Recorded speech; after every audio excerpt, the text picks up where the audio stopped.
What's going on, everybody? Good late afternoon. One more video for today, at least. Maybe something happens later today, but we got one more linebacker video to get through, and we still have more linebackers to talk about tomorrow. But this last video of the day for the linebackers is going to get into what I would call to be more low-end starters. And understand that when I'm talking about these players fitting into certain tiers, I'm not necessarily saying the player will be that, but what I am saying is that that's probably about what you're going to have to pay for. So these are players that you would be giving probably a little less than 5 million a year, but you're also looking at more than 3 million a year. It is going to cost you something. You're not just getting a bottom of the roster throwaway player. You are having to invest something there, so you expect something for your investment. These guys, either you're signing them to be starters on a team where you don't value linebackers that much, or maybe have some young guys on the team that you kind of like, but you just want to break glass in case of emergency option, or maybe you really value your depth, or maybe you believe in your coach so much you think you can get away with getting a guy cheap and just having him step in and look much better than people expected because your infrastructure around a linebacker is so strong that a guy that you get for 4 million ends up looking as good as a guy you could have signed for 8 million.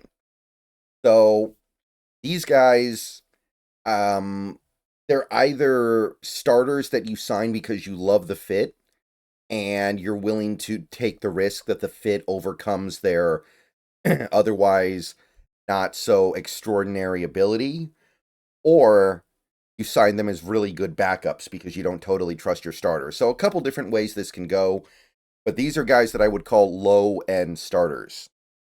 And first guy is going to be Elandon Roberts. Elandon Roberts, most recently of the Steelers, won 2 Super Bowls with the Patriots, spent a little time in Miami. One thing that's kind of appealing about all that is that he's used to playing in a hybrid defense because that's what he did in Miami under Flores and also partially in New England under Belichick. So Elandon Roberts, good amount of experience, has played a lot of football throughout his career, has started a lot of games. Basically, year 2 became a full-time starter, and he wasn't a full-time starter every year since then, but mostly he has been. Put up some nice numbers, but he's never really latched on permanently for any one particular organization. In fact, I think that you can trace his career pretty closely with Brian Flores because Flores started out in New England, then went to Miami for a little bit, and then spent a year in Pittsburgh.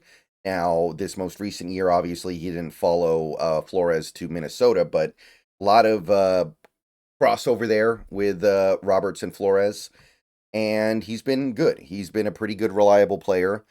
Pro Football Focus really likes him. They thought he was great last year for the Steelers, 77.2 grade. Only 500 snaps. Let's keep that in mind, I guess. But he is he is playing really efficient football when he's out there. Year before that, only 600 snaps, but 72.5. So when he's out there, he's doing some really good things, and it does seem like he's a very good player for however much he gets out there. Botrack does not have a market value page for him, but I would estimate you're looking at like 2 years, 9 million, maybe 2 years, 10 million, somewhere around there. There doesn't seem to be a big market for this guy. I guess he's about to turn 31, so I get it. At the same time, I think the people sleep on this guy a little bit, and if McDonald thinks that Roberts is a fit for his defense, then I think that this is a signing that can make a lot of sense if you're trying to cheap out, if you're trying to say, okay, we think Tyrese Knight is the dude, and we don't want to make a big investment into a guy like an Ernest Jones, so therefore we're going to not sign Jones, and then we're going to go get somebody like Roberts instead, who's going to cost a lot less. I think that makes a decent amount of sense, if he does cost less, which I think he will. Or if you want a really good backup, I guess. It's expensive for a backup, but that doesn't mean you don't do it. Sometimes you really value the backup, and I don't know if this is the position I would do it at, but there are definitely positions where you should. So that's my first low end starter type guy. The next one would be Isaiah McDuffie of the Packers. You take a look at McDuffie here. He became a full time starter last year. Had a pretty good year in Green Bay. Before then, he was a part time player, and before then, he was just depth. But he's played in most of the games available to him so far in his career. Had almost 100 tackles last year. Made some decent amount of plays in the backfield. He's pretty boilerplate in my estimation. He's a decent player, but there's nothing extraordinary here. Just finished up his rookie deal, looking for something a little more long term. He's worthy of starting in this league, but I don't think there's much here beyond just a decent player. It is worth noting that he has not turned 26 yet, so his best years should be in front of him. That doesn't necessarily mean he's going to blossom into a Pro Bowler anytime, but it does mean that his physical prime, coinciding with his mental prime, is still upcoming. So this is a decent opportunity to buy low a little bit and hope you see big improvement over the next couple of years. Pro Football Focus thinks that in his first full year starting, he was a little below average, not bad, but below average. And the year before that, when he started about half the games, he was again a little below average, but not bad. Again, Pro Football Focus. I don't know about their criteria for looking at linebacker stuff. I'm not enamored with the way they seem to evaluate linebackers. I think a lot of the things they do ignore context. But at the same time, I think that I kind of think that their overall impression of McDuffie seems accurate. He's okay. Low end starter's about right. And Spotrac does have a market value page for him. 2 years, $9.5 million. That's $4.8 million a year. So you're gonna be paying him kind of decent amount of money, but it's not bad either. Like if you paid a backup 2 years, $9.5 million, you wouldn't feel terrible about that. You wouldn't love it unless he ended up playing a lot because of injuries in front of him, which is certainly a possibility. But yeah, Isaiah McDuffie, maybe somebody who has upside here. Maybe a guy who could go out there and prove that, hey, I'm not just a I'm not just I'm just not just a guy anymore. I am a little bit more than that. Like he could definitely make that leap just by virtue of the fact that he is about to turn 26 and then you kind of push into your prime. So that would be my number 2 guy in this category. My number 3, Denzel Perryman. I feel like I talk about this guy every offseason. He is always available. He's always playing some pretty good football, it feels like, but that was a couple years ago. It's been a little while. And the thing with Denzel Perryman is that, well, first of all, he's been bouncing around the league for a while now.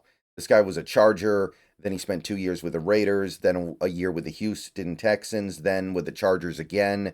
Now he's on the move again in all likelihood. His Pro Bowl was several years ago now. And the thing with Perryman is that he's missed at least 5 games in each of the last 3 years. So if you get him, you're not getting him for a full season and you know it. You're getting him for most of the season, and then you need to anticipate that he's going to get hurt, he's going to miss time, and he may not be there when you need him the most, and you better have a good backup plan ready to go behind him in the event of the inevitable injury. Because it seems to be like clockwork. He only has 11 to 12 games in him every year. And he's getting older now, so this is not nearly as appealing as it was a few years ago when I was talking up Denzel Perryman as a free agency option for the Seahawks. Still fairly effective, still a pretty decent player. Pro Football Focus thought he was slightly below average in 2024. Good player, but nothing remarkable. He was a starter on the best defense in football. I think that's worth noting.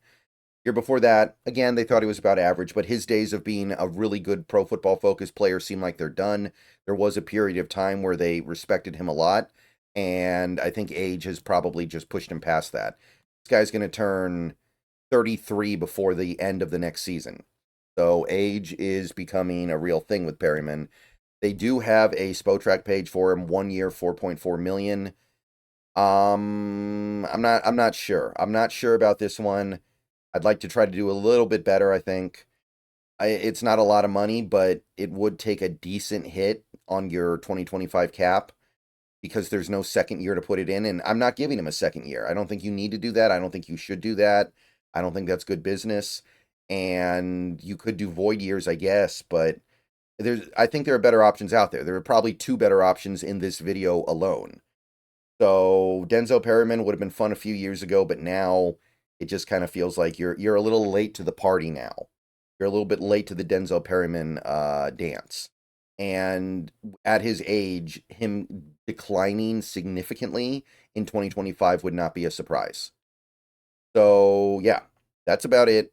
Elandon Roberts, Isaiah McDuffie, Denzel Perryman, they would be the first three guys that I list in the low-end starter tier for linebacker.